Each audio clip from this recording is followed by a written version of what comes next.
नमस्कार, आप देख रहे हैं बिजनेस टुडे बाजार। मैं हूं हर्ष शर्मा। एक बार फिर मैं आपके सामने हाजिर हूं। आज इस वीडियो का जो मुद्दा है वो है ईडा यानी Indian renewable energy development company की ओर से क्वार्टर 3 के नंबर जारी कर दिए गए हैं। ये क्वार्टर 3 के नंबर कैसे हैं इसके ऊपर हम विस्तार से चर्चा करेंगे और खास तौर पर हम लोग देख ही रहे हैं कि ईडा को लेकर जो दिलचस्पी सबसे ज्यादा रिटेल निवेशकों के बीच में है। तो ऐसे में इन रिजल्ट्स के बारे में बहुत अच्छे से बहुत क्लैरिटी से मैं आपको समझाने की कोशिश करूंगा। तो हम ये जो डाटा लेके आए हैं ये वाई ऑन वाई बेसिस पे देके आए हैं, यानी कि पिछले साल दिसंबर क्वार्टर में 2022 में दिसंबर क्वार्टर के नंबर को हम इस साल दिसंबर क्वार्टर के में कंपैरिजन करेंगे पिछले साल के इस साल के मुकाबले की किस तरीके से बढ़ोतरी या कमी देखने को मिली है। तो देखिए, सबसे पहले प्रॉफिट्स की बात करते हैं, मुनाफे की बात करते हैं। तो इसमें 67% की बढ़ोतरी दर्ज हुई है। 67% बढ़कर ये 335 करोड़ हो गया। पहली चीज हो गई मुनाफे में 67% की बढ़ोतरी है। उसके बाद बात करते हैं ग्रॉस एनपीए की। नॉन परफॉर्मिंग एसेट्स होते हैं, बहुत इंपॉर्टेंट होते हैं। ग्रॉस और नेट दोनों देखना चाहिए। तो सबसे पहले ग्रॉस की बात करते हैं। तो ग्रॉस में भी यहाँ पे कटौती देखने को मिली है। पहले 4.24% थे, अब ये घटकर 2.9% हो गए हैं। तो यहाँ पे कटौती देखने को मिली है। यहाँ पर ग्रॉस एनपीए की बात कर रहा हूँ। अब हम नेट एनपीए की बात करते हैं। तो नेट एनपीए के मोर्चे पर भी राहत है। यहाँ पर 2.03% से घटकर नेट एनपीए 1.52% आ गया है। 2.03% से घटकर 1.52% आ गया है, यानी ग्रॉस एनपीए और नेट एनपीए दोनों में कटौती देखने को मिली है। अब उसके बाद हम बात करते हैं रेवेन्यू फ्रॉम दी ऑपरेशन। तो रेवेन्यू फ्रॉम दी ऑपरेशन की बात की जाए तो इसमें भी 44% की बढ़ोतरी दर्ज की गई। 44% बढ़कर ये करीब 1253 करोड़ रुपए हो गया है। पिछले साल दिसंबर क्वार्टर के हिसाब से कंपैरिजन हम लगातार यहाँ पर कर रहे हैं।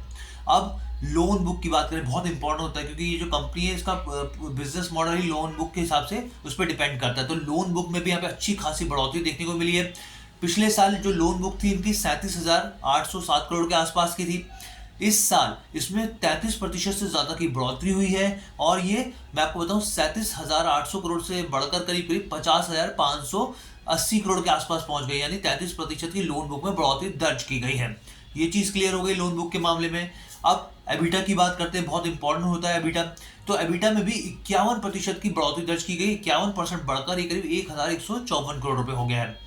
नेटवर्थ की बात की जाए तो कंपनी का नेटवर्थ भी बढ़ा है। नेटवर्थ 45% बढ़कर करीब 8,134 करोड़ रुपए हो गया है। तो यहाँ पर ये आपको पिक्चर क्लियर हो गई है कि इसके रिजल्ट्स कैसे रहे हैं। अब यहाँ पे कंपनी के जो चेयरमैन और एमडी हैं श्री प्रदीप कुमार दास जी, उनका भी इस पर बयान आया है। उनका साफ तौर पे कहना है कि जो अडॉप्शन है रिन्यूएबल एनर्जी सॉल्यूशंस का, तो साफ तौर पे हमारी कंपनी की तरफ से कमिटमेंट दिखता है कि हम इसके ऊपर पूरा फोकस कर रहे हैं और तेजी से आगे बढ़ रहे हैं। और उनका साफ तौर पे ये भी कहना है कि रिजल्ट्स ये सिग्नल साफ तौर पे देते हैं कि हम हमारी जो प्रॉमिसिंग है ट्रेजेक्ट्री के आगे बढ़ने की, हम उस पर प्रॉमिस जो हमने किया था उसकी तरफ आगे बढ़ रहे हैं। और रिन्यूएबल एनर्जी स्पेस में ये कंपनी जो है बेहतरीन प्रदर्शन करती हुई दिख रही है, जिसका असर ये क्वार्टर के रिजल्ट्स में साफ तौर पर देखने को मिल रहा है। ये चेयरमैन और एमडी श्री प्रदीप कुमार दास जी का कहना है यहाँ पर। अब अगर आपको याद हो कि ये जो ईडा का स्टॉक है इसमें आपने, क्योंकि अब तो मंगलवार को बाजार खुलेगा और इसका असर देखने को मिलेगा, लेकिन उससे पहले ही स्टॉक में जबरदस्त तेजी देखने को मिली। 10% का अपर सर्किट यहाँ पे देखने को मिला और जो स्टॉक का लेवल था वो 150 के आसपास पहुंच गया था।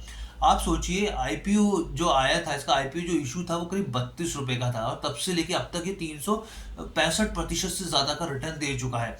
और इसकी प्रीमियम भी अच्छी खासी लेवल पे लिस्टिंग हुई थी, करीब 56% के लेवल पे इसकी लिस्टिंग हुई थी। अगर आपको उसके बिजनेस मॉडल के बारे में जानना है, हमने पहले भी डिस्कस किया था पूरी वीडियो में, श्री प्रदीप कुमार दास जी का इंटरव्यू किया था, वो भी देख सकते हैं हमारे पेज पे जाके।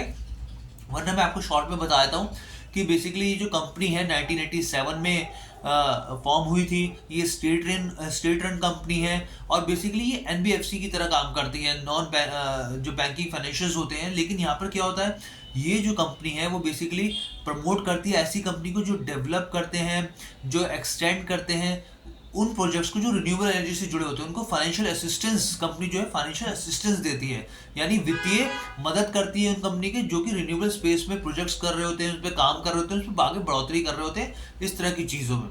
तो ये ओवरऑल वीडियो थी आपको बताने के लिए कि ईडा के नंबर्स कैसे रहे। कैसी लगी वीडियो आप हमें कमेंट करके जरूर बताइएगा। लेकिन मैं खास तौर पे आपको ये बता दूं कि हमारी तरफ से यहाँ पे किसी भी स्टॉक को खरीदारी की सलाह नहीं दी जा रही है। ये हमारा जो चैनल है वो साफ तौर पे एजुकेशनल पर्पज से ये बनाया गया, न्यूज से जुड़ी जानकारी देना हमारा काम है। धन्यवाद।